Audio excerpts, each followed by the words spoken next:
El último día nos despedimos de la clase diciendo que dedicaríamos esta hora a preguntas y respuestas sobre este tema. De hecho, llevamos casi 3 meses introduciéndonos en este especializado estudio sobre la muerte y no he permitido apenas ninguna pregunta. No es que lo haya prohibido, pero como no paraba de hablar, cualquiera se pone a preguntar. Pues ahora es el momento para que hagáis preguntas sobre todo lo que hemos estado hablando, cualquiera de los aspectos que hemos hablado, o cualquier duda que tengáis, o cualquier cosa que se os ocurra acerca de este tema. Ya sé, antes de empezar, que he puesto aquí esta imagen y que puede resultar un poco chocante para algunos, pero si eso ocurriera, pues no la miréis, no os preocupéis, miradme a mí y dejad esta imagen como una imagen subliminal y remanente. Aprenderemos que es una imagen de belleza, que esta es una imagen extraordinaria y que no tiene nada que ver con los conceptos que aparentemente en el mundo así profano tienen acerca de este simbolismo. Esta es una imagen que habla de nuestro yo inmortal, representado por un esqueleto que está sonriendo, ¿eh? Dice, uy, esto es fantástico. Y no es un atardecer o un anochecer, sino que es un amanecer. Y habla del constante movimiento y cambio. Es una imagen de belleza. Pero hasta que la estudiemos a fondo, la dejamos aquí y me detengo, porque si no, no vais a hacer ninguna pregunta, seguiré hablando durante la hora. Así que ahora es vuestro momento, levantáis la mano y hacéis una pregunta que seguro que es bien interesante y de momento es bienvenida. Así que tuya es la palabra, adelante. Bueno, buenas tardes. Desde mi pequeño punto de vista de comprensión, me pregunto sobre los temas de maridaje. No hablo de... ¿Los temas de? Maridaje, cómo se hace el vino con los alimentos, cómo se puede mezclar, sobre todo en las tradiciones bien monoteístas o teístas, todo este tema de que estamos hablando de estas últimas clases, la muerte, en diferentes tradiciones, pero si queremos, podemos empezar con la mía que ya hemos hecho entre el cristianismo y la tradición hebraica. Cómo nosotros o yo, que hemos empezado con unas religiones desde pequeños, que llevamos en el consciente o subconsciente, y ahora tratamos de descubrir nuevas visiones. Entonces, sí. yo le pregunto a un judío que soy guía turístico y le enseño la Sagrada Familia y le digo, este es Jesús crucificado, me dice, ¿Jesús? Y dice, sí, un buen hombre. No, hay que decir rabino y Yeshua y ya está. Dice, Rabí Jesús. Este es el Rabí Jesús, que lo miras fijamente y le dices que era judío, hijo de madre judía y padre judío, en una comunidad judía, y entonces sigues hablando y ya está. Bueno, vamos a intentar, no sé si responderte exactamente sobre la pregunta, pero voy a comentar algo al respecto y a ver si podemos extraer lo útil de lo que se me va a ocurrir en relación a la muerte. Es bien cierto que nosotros estamos estudiando la muerte desde una perspectiva que podríamos llamar universal, o bien también podríamos decir sintética. Nosotros estudiamos la muerte desde lo que consideramos que la muerte es, y desprovista de aquella estructura ortodoxa que cualquier religión la puede envolver. A lo largo de la cultura de los seres, del desarrollo de la cultura de los seres humanos, en las diferentes civilizaciones y en los diferentes lugares de nuestro planeta, el fenómeno de la muerte ha sido interpretado de diferentes maneras, distintas maneras. Muchas de ellas esas maneras han querido aprovecharse de este fenómeno en beneficio de unos pocos, para producir pues determinadas reacciones, seguimientos, miedos, etc. Pero también en otras culturas se ha hecho de otras maneras para exaltar el ánimo y el espíritu de los que quedan. Sin embargo, esas son interpretaciones dentro de los contextos religiosos, en mayor o menor medida. Cuando nosotros miramos lo que estamos ahora estudiando, no lo hacemos desde la perspectiva de los luteranos, ni de la perspectiva de los testigos de Jehová, ni de los católicos, ni de la de los judíos, ni siquiera la de los budistas, ni siquiera la de los shintoístas o la de cualquier religión que queramos ver en el ámbito de una religión. No nos interesa esos aspectos porque consideramos en nuestros estudios que a lo largo de las reencarnaciones, porque resulta que creemos en la reencarnación, a lo largo de centenares de reencarnaciones ya hemos vivido esta experiencia en el ámbito de prácticamente todas las religiones. Ya nuestros cuerpos han sido incinerados más de una vez y han pasado por cremación. Y otras veces han sido los cuerpos que habíamos ocupado, otras veces han sido enterrados, y otras veces han sido puestos en mausoleos y en nichos, y otras veces han sido dejados al aire o han sido troceados los cuerpos que hemos dejado en el ámbito de distintas religiones. Ahora nosotros las respetamos y decimos, las religiones son útiles para la mayoría de la gente. Y cuando estoy dentro de una religión y a mi alrededor aquellos con los que me estoy relacionando pertenecen a esta religión, la respeto y actúo según ellos para no ofenderlos ni para crear determinadas disonancias o enemistades según las creencias de ellos. Así que soy muy respetuoso y me parece bien cómo lo hacen. Que el cadáver lo quieren ¿cómo es? Eso. O que lo quieren dejar que se seque en lo alto de una colina y que se lo coman los buitres. Nos da igual. A nosotros no nos da igual. Nosotros diremos lo que queremos con nuestro cadáver, con lo que queda en nuestro cuerpo. Lo vamos a dejar escrito y vamos a decir, cuando pase por esto, lo que quiero que hagan con mi cuerpo es lo siguiente, en base a nuestros estudios. Pero eso no será dentro de una religión. Evidentemente también podemos decir, como no querré ofender pues, a mis hijos o a mi esposo o esposa, si me ocurre esto pues súbitamente, ni a mis padres, pues mira, si me ponen dentro de un nicho, pues bueno, ya sé que no será tan fácil lo que voy a vivir como si hicieran esa otra cosa, pero por amor a ellos me dejaré en ese estadio. Pero nuestras creencias dejan de ser creencias para adentrarse en el estudio de los fenómenos de la realidad. Y para que eso pueda ser, desconsideramos para nosotros mismos los ámbitos religiosos. No nos sirven los ámbitos religiosos más que para darnos unas ciertas orientaciones cuando son válidos. Y cuando no son válidos, simplemente para conocerlos, respetarlos y dejar que los otros sigan ese camino si quieren. Este no es un estudio religioso. No estamos, aunque lo parece porque es cábala, no estamos dentro del judaísmo. De hecho, los rabinos cuando me ven en los vídeos, que los ven, dicen que el que habla no puede ser un judío que enseñe cábala tradicional. Y es cierto, ni soy judío ni enseño cábala tradicional, así que no descubren a América cuando dicen una cosa de estas. Si enseñara cábala tradicional, no podríais estar aquí. No sé si hay algún judío varón y muy devoto aquí. Pero si no sois judíos varones y muy devotos y tenéis más de 40 años, no podríais estar aquí. Así que... judío devoto no estaría aquí. Evidentemente, claro, evidentemente, pues entonces ya esto está claramente entendido. Dentro de este ánimo, nosotros los conceptos religiosos los aprendemos a ver desde una perspectiva esotérica, no exotérica. Desde una perspectiva no esotérica como extraña o supersticiosa, sino en el sentido de que hay que desarrollar una profunda visión de la realidad para poderlo ver. Queda escondida de la mirada del vulgo, de la mirada superficial.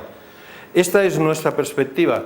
La vamos a intentar demostrar tanto como podamos desde un punto de vista, llamemos científico, que para nosotros sea científico, que podamos experimentar, repetir el experimento, llegar a conclusiones razonadas y decir, esto evidentemente es así.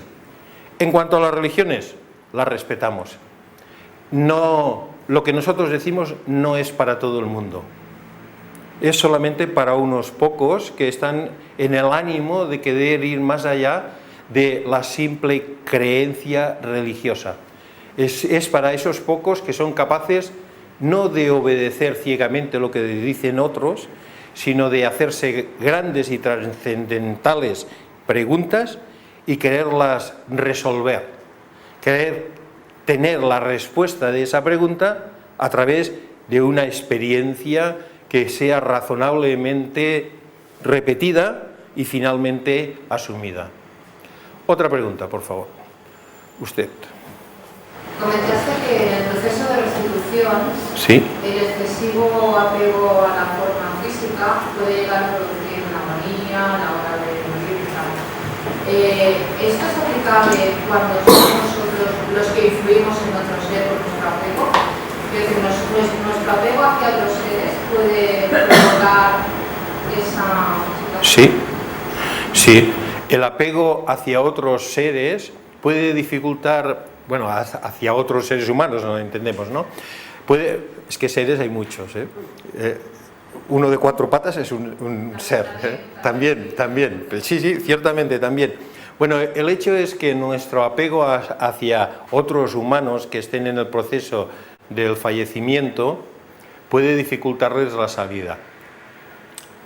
No nos la habrá de dificultar a nosotros en el caso de nuestro desarrollo en este sentido, pero a un individuo general sin preparación ni entrenamiento se la puede dificultar bastante. Un hijo que le diga a la madre moribunda, mamá, no te vayas, mamá, no me dejes solo, por favor, ¿qué haré sin ti?, está dificultando la ida de la madre.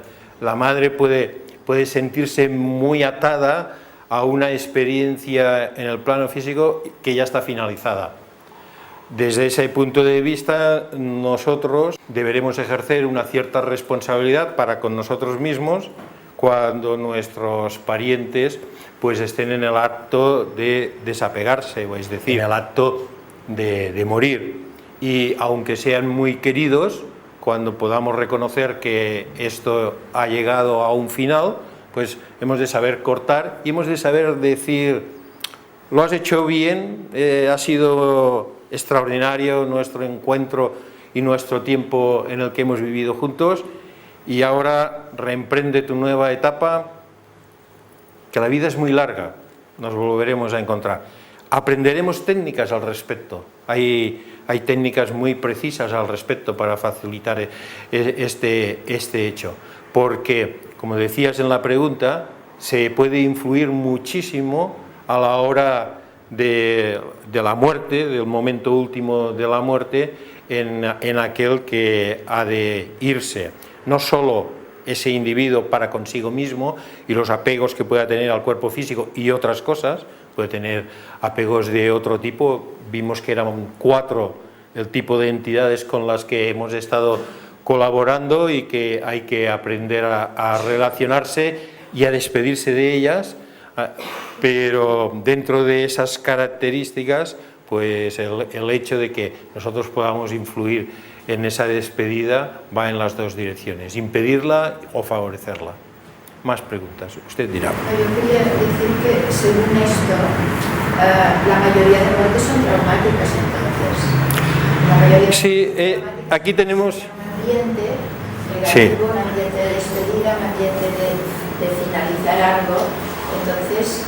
Sí, bueno, mira, es que esto que acabas de decir, me gusta mucho que lo hayas dicho, porque si nosotros observamos a nuestro alrededor, como bien has dicho, la mayoría de las muertes son bastante traumáticas. O sea, el que se ha de ir, ¿qué ambiente ve a su alrededor generalmente? Hasta en algunas tradiciones le alquilan lloronas. Eso, plañideras, ¿no? Entonces, ¿con qué ánimo se puede ir si está causando tremenda desgracia a todo el mundo? O sea, cuando la conciencia no está despierta, todos estos ambientes pueden influir mucho en aquel que parte. Supongámoslo al revés, desde una familia de conciencias muy despiertas y evolucionadas al respecto, los últimos momentos de una transición pueden llegar a ser muy interesantes para todos. Pero lo que se necesita es conciencia despierta. Conciencia despierta no hay. Generalmente, bueno, hay excepciones, desde luego, siempre hay excepciones, pero desde un punto de vista así de grandes promedios no existe. Y los momentos de irse pues pueden llegar a ser bastante, y has usado esta palabra, traumáticos, así que puede ser. Entonces llegamos a la conclusión de que la mayoría de la humanidad, como no tiene desarrollado el nivel de conciencia, pues están... La mayoría de la humanidad no tiene desarrollado un nivel de conciencia espiritual. Entonces, ¿cómo fallecen? Como seres humanos comunes. No, esta manera que estamos estudiando es una manera de fallecer espiritualmente orientada, no religiosamente orientada. Hemos de saber distinguir esto.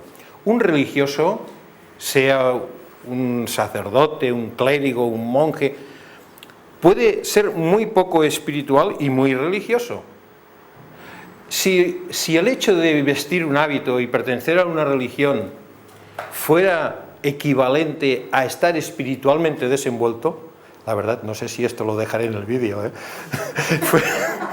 Bueno, si fuera equivalente el vestir un hábito a estar desenvuelto espiritualmente, estaríamos rodeados de maestros de sabiduría.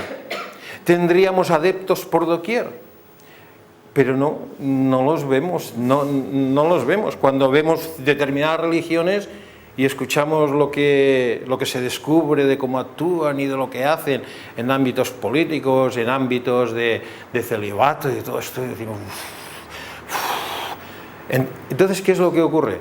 Es que esto es humanidad general. Claro que hay religiosos que son ejemplos de espiritualidad. ¡Oh, esto es la gloria! Claro que los hay, y van apareciendo, pero no es el promedio. El promedio es muy para humanidad común, a la altura de la humanidad común desde ámbitos religiosos. Los ámbitos religiosos dicen, haz esto y no hagas esto otro. Si haces esto otro te van a dar y vas a ir al infierno, y si haces esto tendrás 70 vírgenes en el paraíso o lo que quieras, serás feliz a lo largo de los tiempos. Bueno, estoy caricaturizando un poco, pero esto se supone que para el estudiante espiritual va quedando atrás. Llega el estudiante espiritual a reconocer que eso ha sido útil, que podía haber sido mejor, pero que ha sido útil, ha sido una etapa. Para la humanidad en general es una etapa. Todo esto le irá produciendo un paulatino desenvolvimiento hasta que, está predicho, al final de la era de Acuario la humanidad habrá despertado bastante. Los temas que ahora se estudian aquí de una manera minoritaria y en otros lugares como este, pues serán los temas de las grandes inquietudes del promedio de la humanidad, y se enseñarán de una manera pública porque serán las necesidades para aquellos que habrán llegado en su mayoría a una cierta madurez de la personalidad y a un ámbito de vida de inquietud espiritual, pero todavía no es así, pero se está moviendo en esta dirección, aquí y allá. A ver, cuando llega la muerte, bueno, la muerte no, restituimos nuestros cuerpos, vamos desprendiendo los cuerpos. Sí. Entonces, el alma, en cierta forma, recibe luz de los mundos superiores para ser acompañada, o bien la luz de la propia consciencia es la que tiene que encontrar el camino para unirse a su fuente. Sí, dentro de las características de cómo lo has dicho, que las tendríamos que afinar un poquito, pero que son válidas, la respuesta es que de las dos cosas, o de los dos niveles, la propia luz y la luz de la ayuda que asiste en el momento de la transición. Puede haber mucha ayuda o puede haber poca ayuda. La ayuda también puede demandarse, puede pedirse, puede ser enviada. Las primeras etapas funcionan muy parecidas a nuestra existencia física, porque estamos muy cerca del mundo físico, esto es muy cerca. Así que hay mucha experiencia parecida a la experiencia del plano físico. En el momento que abandonamos el cuerpo físico, hemos de saber también, es que nos faltan clases, hemos de saber, en el momento en que abandono el cuerpo físico, ¿qué me pasa? ¿Qué conciencia tengo? Y hay toda una gama de posibilidades, la posibilidad A, la posibilidad B, la posibilidad C, hay varias posibilidades, que dependen de cómo hemos sido en la vida y que dependen de nuestra madurez. El individuo muy simple, vamos a hablar del individuo muy simple, solo pondré este ejemplo, porque si no nos adelantamos, pero el individuo muy sencillo, que diríamos muy primitivo, que es un individuo de buena fe y que cuando lee el periódico le da dolor de cabeza, no por la vista, sino porque hay demasiada, se dedica al campo y es muy sencillo, e incluso podríamos decir, es buena gente. Es buena gente, pero es buena gente por lo sencillo que es. Hombre, tampoco lo vayas a molestar porque entonces es muy mala gente. Pero este individuo, en el momento en el que se va de aquí, entra como en un estado de sueño y... O sea, es como si hubiera cogido el ave. Coge el ave y se va para arriba tan tranquilo. No tiene prácticamente nada, y entre comillas digo, en qué pensar. ¿Por qué no tiene nada en qué pensar? Porque nada pensó, solo pensó patatas, sembrar patatas, recoger patatas, conservar las patatas, volver a sembrar patatas. Solo pensó en patatas, no hay que reflexionar mucho sobre las patatas. El ave. Un individuo como nosotros, como los que estáis todos aquí. ¿Qué ave? No hay ave, hay un camino a pie. ¿Por qué? Hay que pensar mucho.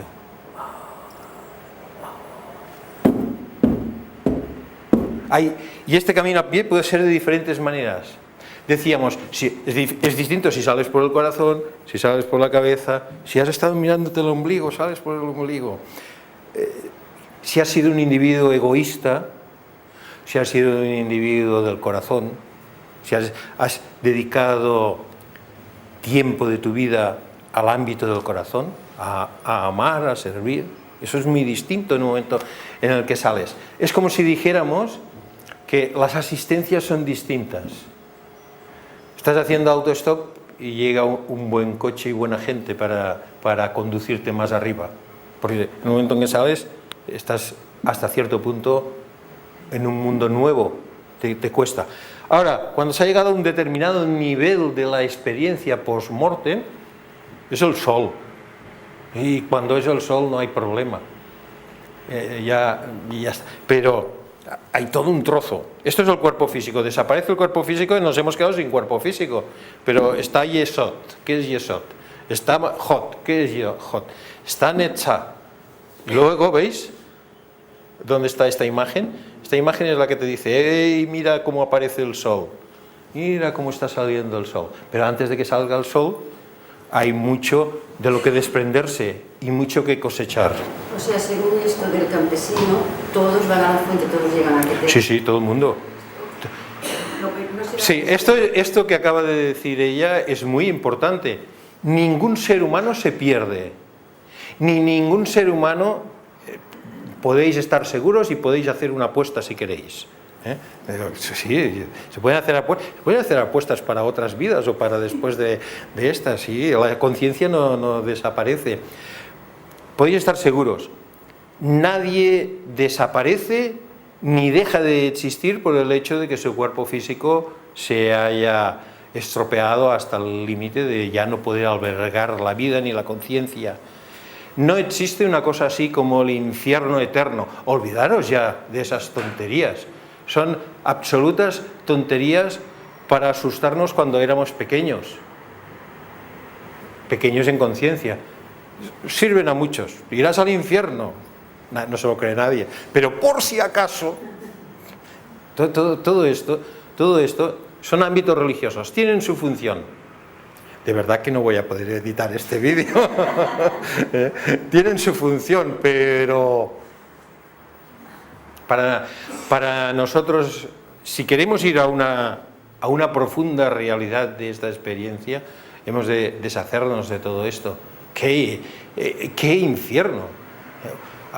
Pensad cómo puede ser una ley universal de vida, de conciencia, una deidad en una creación, con la belleza de la creación que está por todas partes, que a una parte, a un eje esencial de la creación, que es el ser humano, que en su ignorancia comete errores, aunque sean gravísimos, va y lo castiga ahí al azufre y fuego eterno. Por favor, olvidaros de eso. ¿Y el purgatorio? El purgatorio es nuestra propia conciencia. ¿Sabéis lo que es el purgatorio? El purgatorio es aquello que os duele aquí cuando habéis hecho algo dañino y decís, algo me corroe.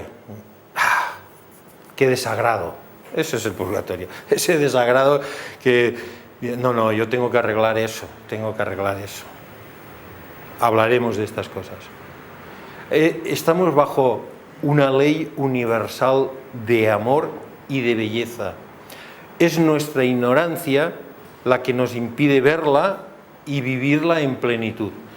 En la medida en la que nos alejamos del error y de la ignorancia, va desapareciendo el sufrimiento, el dolor, y el ser humano va percibiendo cada vez más la realidad del ser. Caballero. Bueno, yo respecto a lo que usted dice sobre la inmortalidad, he leído en algunos libros de ocultismo y de alquimia que si no se alcanza el estado de que usted llama el sol, ¿el estado de? El estado que usted llama el sol, belleza, el sol, sí. O sea, la inmortalidad consciente, el Dios superior, lo que yo creo, sí. Yo lo denomino así, vaya, o sea, que no hay reencarnación consciente, o sea, que el cuerpo y toda la personalidad de la persona, todo lo que es la persona, que sí que es verdad que se reencarna, pero a la persona no haber alcanzado el estado que era inmutable, valga así la redundancia, entonces la persona muere para siempre, ya no hay nada más, o sea... Bien, vamos a hablar de esto. Esto es muy interesante. Será un tema que desarrollaremos pormenorizado, muy detallado. Es muy importante lo que acabas de traer aquí como pregunta. Pero antes vamos a decir una cosa para que nos sirva para siempre. Los libros escritos no siempre dicen la verdad. Tenemos la tendencia a creer que lo que está escrito en un libro es cierto. Pues ya lo podemos escribir en cualquier nota. No siempre, de hecho diría casi nunca, pero bueno, como tengo que editar el vídeo diré, no siempre lo que está escrito en libros es verdad. La capacidad para escribir un libro depende solamente del nivel mental, los contactos que gusten y que se vaya a vender. Punto. Espera, es que esto es importante. Déjame terminar. Ahora, nuestra discriminación tiene que saber escoger los libros. Hay libros que ciertamente dicen lo que has explicado, pero hemos de tener en cuenta de que la parte superior del árbol de la vida, de este sol hasta arriba, no hay que desarrollarla. Cada ser humano la tiene, forma parte de su linaje divino, es la divinidad en un humano. Así que esa divinidad que ha sido individualizada para crear un humano en la noche de los tiempos, nunca se pierde y finalmente se reintegrará en la unidad con Dios. Así que al no perderse esto, ningún humano se pierde, pero la personalidad, dice, la personalidad no reencarnará. Estoy de acuerdo con esos ocultistas y con lo que has dicho, es cierto, la personalidad no reencarnará. Vamos a poner un ejemplo. ¿Cuál es tu nombre? Abel. ¿Cómo? Abel. ¿Abel? Abel, me llamo Abel, sí. ¿A-B-E-N? No, Abel. Abel, como el hermano de Caín. Ah, bien, muy bíblico, muy bíblico, estupendo, estás en el lugar adecuado. Vale, pues mira, Abel ahora tiene una personalidad, ¿no? ¿Y dónde está la anterior? De la anterior reencarnación. Es que el anterior yo creo que no tiene personalidad, es el yo superior, es aquello que yo tengo acá. No, en la anterior te llamabas Zacarías, ¿dónde está? O te llamabas Juan. ¿Dónde está esa personalidad? Está muerta. Está muerta. En todos nosotros la personalidad anterior está muerta. Y no nos interesa. Es que además no nos interesa. ¿Por qué? Porque aquello que conformó la personalidad anterior era peor que lo que estamos ahora conformando como la personalidad actual. Es igual que el cuerpo físico. ¿Dónde está el cuerpo físico? El cuerpo físico que ocupamos en la anterior reencarnación. A lo mejor éramos altos y muy bellos, o bajitos y muy deformes, o muy altos y deformes, o muy bajitos y muy bellos. ¿Y dónde está? Murió. Se desintegró. Pero hay algo que permanece. Y lo que permanece es la esencia de madurez de esa personalidad. El logro que hemos alcanzado en una encarnación, incluso el del cultivador de patatas, ese logro es extraído de cada nivel y se va al sol. Y con ese logro se construye la siguiente personalidad y el siguiente cuerpo. Esto es lo que nos enseña la tradición y es lo que vamos a desarrollar en nuestros estudios. Más preguntas, por favor. Usted. Bueno, es cuando una persona decide poner fin a su vida, y ha sido una persona que ha sido de mucho corazón. ¿Ha sido lo que llamaríamos una buena persona? Sí, una persona así y que por circunstancias que se ha encontrado con personas que no le han ayudado decide poner fin a su vida. Sí. Esta persona, desde el otro lado, puede intentar pedir ayuda si no está bien o está bien. Sí. Bueno, estamos hablando de dos cosas, el suicidio en sí y luego si desde el otro lado nos pueden... ¿Y si sería correcto intentar ayudar a esa persona? Sí. O igual necesita un proceso en el cual tenga que pensar... Me gustan mucho vuestras preguntas, todas, y también esta en particular. Vamos a hablar de estos dos aspectos. Por un lado, empezaremos por lo último, el hecho de que piden ayuda desde su estado desencarnado. En algunos casos sí, mucha, en otros casos no. Veremos en qué casos. Sin embargo, nosotros podemos hacer mucho por ayudarles. Es decir, que una vez ha fallecido alguien, tanto si percibimos que pide ayuda como si no, podemos hacer cosas para ayudarle. Voy a poner un ejemplo que no es real no es de aplicación correspondiente, pero quizás nos ilustre. Si alguien estuviera en la cárcel, nosotros podríamos ayudarle mucho. ¿Cómo? Pues enviándole, por ejemplo, víveres y enviándole dinero y enviándole ropa. No, ni siquiera hacía falta que nosotros fuéramos allí, pero le podríamos ayudar mucho. Bueno, está en una situación difícil, pues le vamos a enviar un paquete cada semana. El enviar un paquete para allá es posible. De hecho, también las religiones lo saben y también las religiones lo hacen. Es el hecho de enviar energía desde el plano físico, enviar luz, enviar buenos sentimientos, enviar buenos propósitos, buenos deseos, enviar una cantidad energética con propósito para que el que está en la experiencia de que acaba de morir pueda recogerla y pueda ser eso de ayuda. ¿Cómo lo hacen las religiones? Pues la religión hacen, tanto una como otra lo hacen con oraciones, con ceremonias. Por ejemplo, en la religión católica, las misas de difuntos, que están dedicadas a un difunto, son muy útiles. Nosotros nos podemos valer de esto y decir, son muy útiles, pues mira, ahora ha muerto tal, pues voy a dedicarle una misa. ¿Por qué?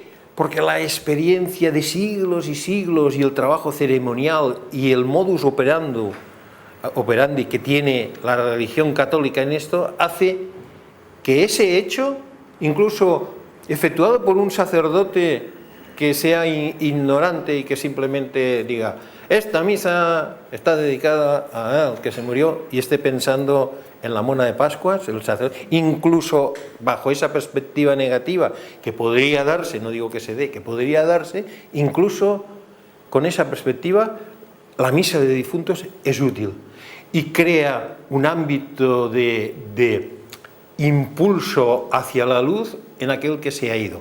Aprenderemos muchos otros métodos. Un método que está a vuestra disposición es también inscribir en el libro blanco. Si no sabéis lo que es el libro blanco, pues os lo explicaré en otra clase. Es un sistema de ayuda metafísica a distancia que la escuela tiene provisto desde hace muchos años y que es una red universal. Bueno, la cuestión es que inscribir en el libro blanco y decir: pido ayuda para fulanito de tal que falleció hace 15 días. Simplemente esto es de gran ayuda.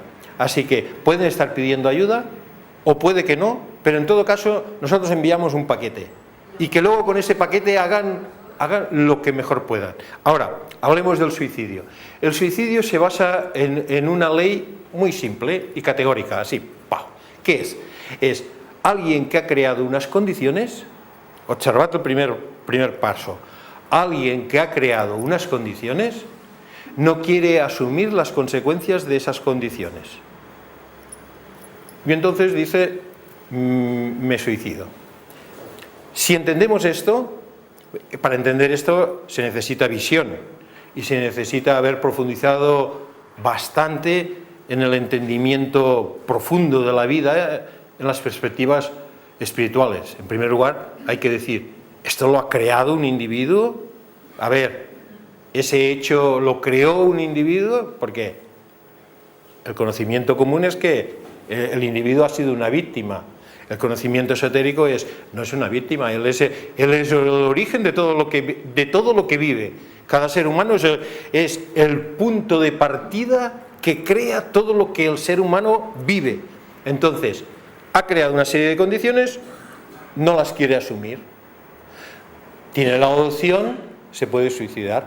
Pero, ¿qué es lo que la ley dice? La ley dice: estas condiciones han sido creadas por él mismo las tiene que resolver. ¿Se suicida? Es una pausa. A la siguiente vida volverá a tener las mismas condiciones. Con los mismos individuos, quizás sí, quizás no. Pero las mismas condiciones, llegará al mismo punto, tendrá que resolver la situación. Es solamente una demora, es aquello de decir: bueno, ¿sabes qué? Me tomo un tiempo de descanso. Entonces, eso es un suicidio. Un suicidio no es algo tan trágico ni tan tremendo como algunas filosofías pues presentan, ni tampoco algo tan liviano y tan sencillo como decir: cada uno puede decidir sobre lo que uno hace. Que en ambos casos pues hay un lado de verdad. Uno puede decidir terminar con su propia vida, pero si decide terminar con su propia vida tiene que ver muy bien el propósito por el que termina. Cuando se hundió ese avión en el Potomac, en Estados Unidos, un avión que cayó y el río estaba helado y la gente salía del avión y se congelaban, hubo un señor que se lanzó al agua desde la orilla y sacó a una persona, y volvió al agua del río y sacó a otra persona, y volvió al agua del río y se heló y ya no sacó a ninguna persona más. Eso es un suicidio. ¿Por qué es un suicidio? Él sabía que estaba arriesgando su vida ayudando a otros. Es un suicidio. Liquidó su vida en favor de otros. Diríamos, es un sacrificio. Bueno, es que ha llegado un momento en el que ha puesto su vida en un riesgo tan alto que hay que saber analizar el propósito de este hecho. Pero en todo caso, la decisión última que ha tomado ese individuo está relacionada con todo lo que él ha creado y tiene que asumir las consecuencias de todos estos hechos. Si no las asume en este momento, las asumirá en la siguiente vida. La siguiente vida tendrá una serie de circunstancias que se le harán tan duras, pues cambiando personajes, incluso quizás pues país y condiciones, etcétera, pero en esencia serán las mismas y tendrá que aprender a resolverlas. ¿Puedes explicar algo sobre los suicidios por desahucio? Suicidios por desahucio. Es terrible esto que ha ocurrido es terrible. La sociedad, esta sociedad de este país está adquiriendo una responsabilidad kármica tremenda, porque lo está haciendo todo muy mal. Los políticos son la representación externa y visible de la conciencia de un país. Dicho de otra manera, un país o una nación tiene los políticos que se merecen. No tiene políticos desmerecidos. La conciencia es global. Entonces esa conciencia global de este país, una conciencia egoísta, una conciencia corrupta, una conciencia de ombligo, en la que muchísimas, grandes mayorías, lo único de lo que se han ocupado ha sido de su propio enriquecimiento y no han estado en ámbitos de responsabilidad social en absoluto, ha generado unas condiciones que se están viviendo ahora, que hay que aprender a resolver. Y el suicidio está dentro de este ámbito. No sé esa persona cómo lo vivió ni nada, pero la ley universal es un suicidio, es el no querer afrontar los hechos que uno ha creado. Si nosotros tenemos muchas deudas y tenemos hipotecas que no podemos pagar y perdemos la casa, eso, aunque cueste de creer, y hay que demostrárselo, lo ha creado uno mismo. Nosotros somos grandes creadores y muy ingeniosos. Creamos todas las condiciones que vivimos. Ese es nuestro gran don. Y es el don que nos permite convertirnos en maestros de sabiduría. Solamente hemos de aprender. Y dice, no, ha sido esto. De acuerdo, sí, vale. Y tampoco quiero insistir más al respecto. Pero las leyes implicadas en el suicidio y en estos ejemplos que hemos puesto siempre han sido y siempre serán las mismas. No, pero yo hablando de esto del suicidio no lo acabo de entender, porque hay personas que no creen sus propias condiciones, porque por ejemplo conozco el caso de un niño de 13 años que a causa de un mobbing en la escuela pues se tiró al tren. Entonces este niño no ha creado las condiciones, se las han creado los demás, ¿no? Digo, no sé, no sé, una persona adulta quizás sí, pero un adolescente. Sí, esto es muy inteligente y me gusta que hagáis esas preguntas así, pero hay algo que tenemos que tener en cuenta. Un niño de 13 años es un ser humano que como mínimo ha vivido 800 reencarnaciones, por no decir 800.000. Un niño de 13 años es un adulto, muy adulto. Igual que un niño de 2 años. Un ser humano no es adulto en el momento en el que tiene 80, 70 o 90 años. Es adulto en el momento en el que reencarna, ya es adulto. Ya en ese momento está viviendo las consecuencias de todo lo que ha estado creando hacia ese momento. Esas consecuencias pueden ser, por ejemplo, reencarna con ceguera, o reencarna pues deforme, o reencarna en una familia que es una gran desventaja para él, que es una familia aristocrática de alta alcurnia, de muchísimo dinero y de muchos prejuicios. Puede llegar a ser una gran desventaja. O encarna en una familia muy miserable en cuanto a prosperidad y en cuanto a bienes, lo cual puede llegar a ser muy agobiante o muy liberador. O sea, todas las características en las que uno encarna, cuando nace y hace el primer aliento, dice, español. ¡Ay, Dios mío! Dios mío. Ya puede decir, a ver, España regido por quién. Sagitario. ¿Cuáles son los vicios de Sagitario? Yo, uy, eso en un ámbito general. Y luego, en un ámbito particular, se va reduciendo. Así que, a los 13 años, había unas características que compensar, que vivir, relacionadas con la familia, con los amigos.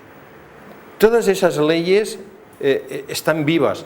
Ya sé que es muy difícil y que tampoco estamos intentando resolver de un plumazo y decir, ese niño tenía la conciencia de un adulto de 30 o de 40 años, pero lo que quiero desatar es el hecho de que cada uno de nosotros, incluso desde la más pequeña edad, hemos creado las condiciones en las que encarnamos.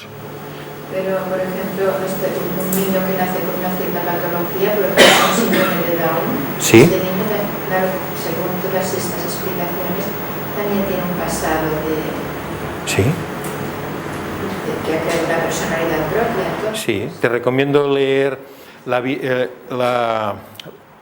Le Maître Philippe de Lyon, el maestro Philippe de Lyon, alguien que vivió hace apenas 80 o 90 años en Francia, que hemos editado nosotros, un maestro de sabiduría envuelto en las características normales de la Francia católica de hace poco tiempo, que habla a sus alumnos de, mira, un gran alquimista, te lo dedico a ti, un gran alquimista que curaba pues dándole unas hierbas, poniéndole las manos, diciendo unas simples palabras. Alguien dijo que de la altura de un Jesús el Cristo, por las cosas que hacía.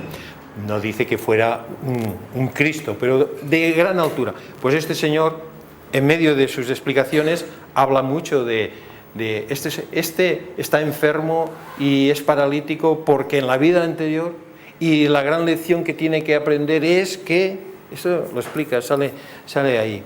Nosotros hemos de aprender que somos responsables de nosotros mismos. Eso es muy importante. Y somos responsables de nosotros mismos porque hemos creado todo lo que estamos viviendo. En el momento en que asumimos esto, que es duro y al mismo tiempo muy divertido, pues decimos, todo lo que vivo, todo lo he creado, todo he sido yo. En el momento en que decimos esto y decimos, pues sí, tenemos en nuestras manos la capacidad de descrearlo. Es decir, de poderlo cambiar. Pero mientras digamos, no, esto es culpa de los políticos, de mi vecino, de mi padre, de la farmacéutica que distribuyó este medicamento y entonces mi madre lo tomó y he nacido así. Es culpa de esa farmacéutica, esa compañía farmacéutica.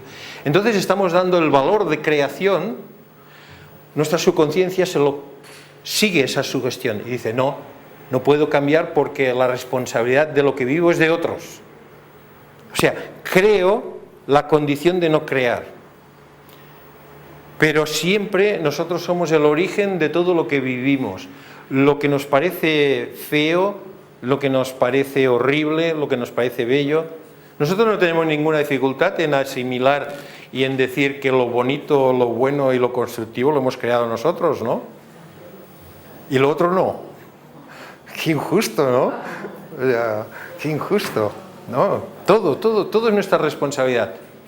Igual que para cada uno de nosotros, igual para el resto de la humanidad. Pero eso es el gran privilegio del ser humano. El ser humano, la Biblia dice, fue hecho a imagen y semejanza, fue creado a imagen y semejanza de la deidad.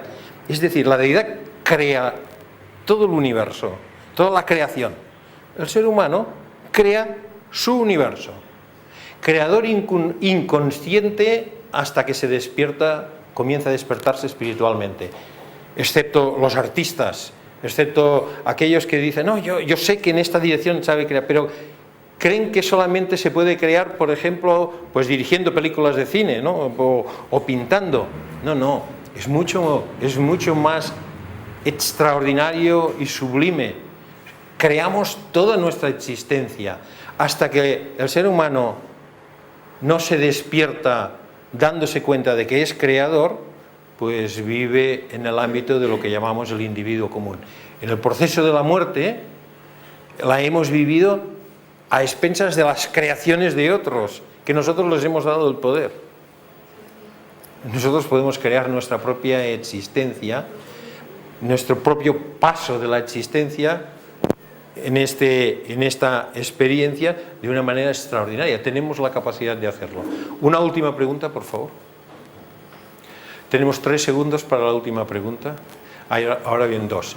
Las damas primero, por favor. A ver, si a una persona es asesinada... Bueno, ahora nos vamos con 3 preguntas. Venga, vamos aquí. Si a una persona la asesina, ¿es porque le ha llegado su hora? O porque... Si queda bien asesinado, seguro que sí. Sí, aquí hay varias leyes que están implicadas. No es tan sencillo como decir, llegó su hora y ya no había nada que hacer, ni... Tenemos que estudiarlo con cuidado esto. No lo quiero responder con una sola frase. Digamos que hay varios factores implicados. Por un lado hay una serie de plan general, por el otro lado está nuestra capacidad de alterar ese plan. Lo estudiaremos con cuidado, por favor. Una sociedad que promueve la eutanasia, sí, o el aborto, sí. Desde el punto de vista de ustedes, ¿cómo la ven? Sí, el instructor, el que habla, es pro aborto y pro eutanasia, pero el instructor, desde su punto de vista particular, sabe reconocer que a lo mejor eso es una demora en una serie de experiencias. Sin embargo, el momento de la sociedad como es una fruta que va madurando, tiene sus momentos. El instructor dice que el momento de la sociedad, en este ámbito en el que nos encontramos ahora, el mejor bien va en la dirección de un aborto razonado y una eutanasia razonada, porque todo eso está dirigido a la humanidad en general, no está dirigido a estudiantes espirituales. Así que, si me piden la opinión, considero que está bien las opiniones pro aborto razonadas hasta un cierto punto, y también las consideraciones de eutanasia. Si profundizáramos muchísimo, a lo mejor no sería eso lo que diría, pero en la sociedad, insisto, en la que nos encontramos y el momento de la civilización que nos encontramos, me parece a mí que es el gran bien. Ahora lo diré de otra manera, en otro nivel. La democracia no es el mejor bien de gobierno para un país. El mejor bien de gobierno para un país todavía hay que descubrirlo. Será otro, pero no es la democracia. Sin embargo, en la actualidad, la democracia es la mejor manera de gobernarse los países, la más inteligente, la más útil y la que cumple su función en la actualidad. No hay manera mejor, pero habrá otra. La descubriremos dentro de X siglos o lo que sea.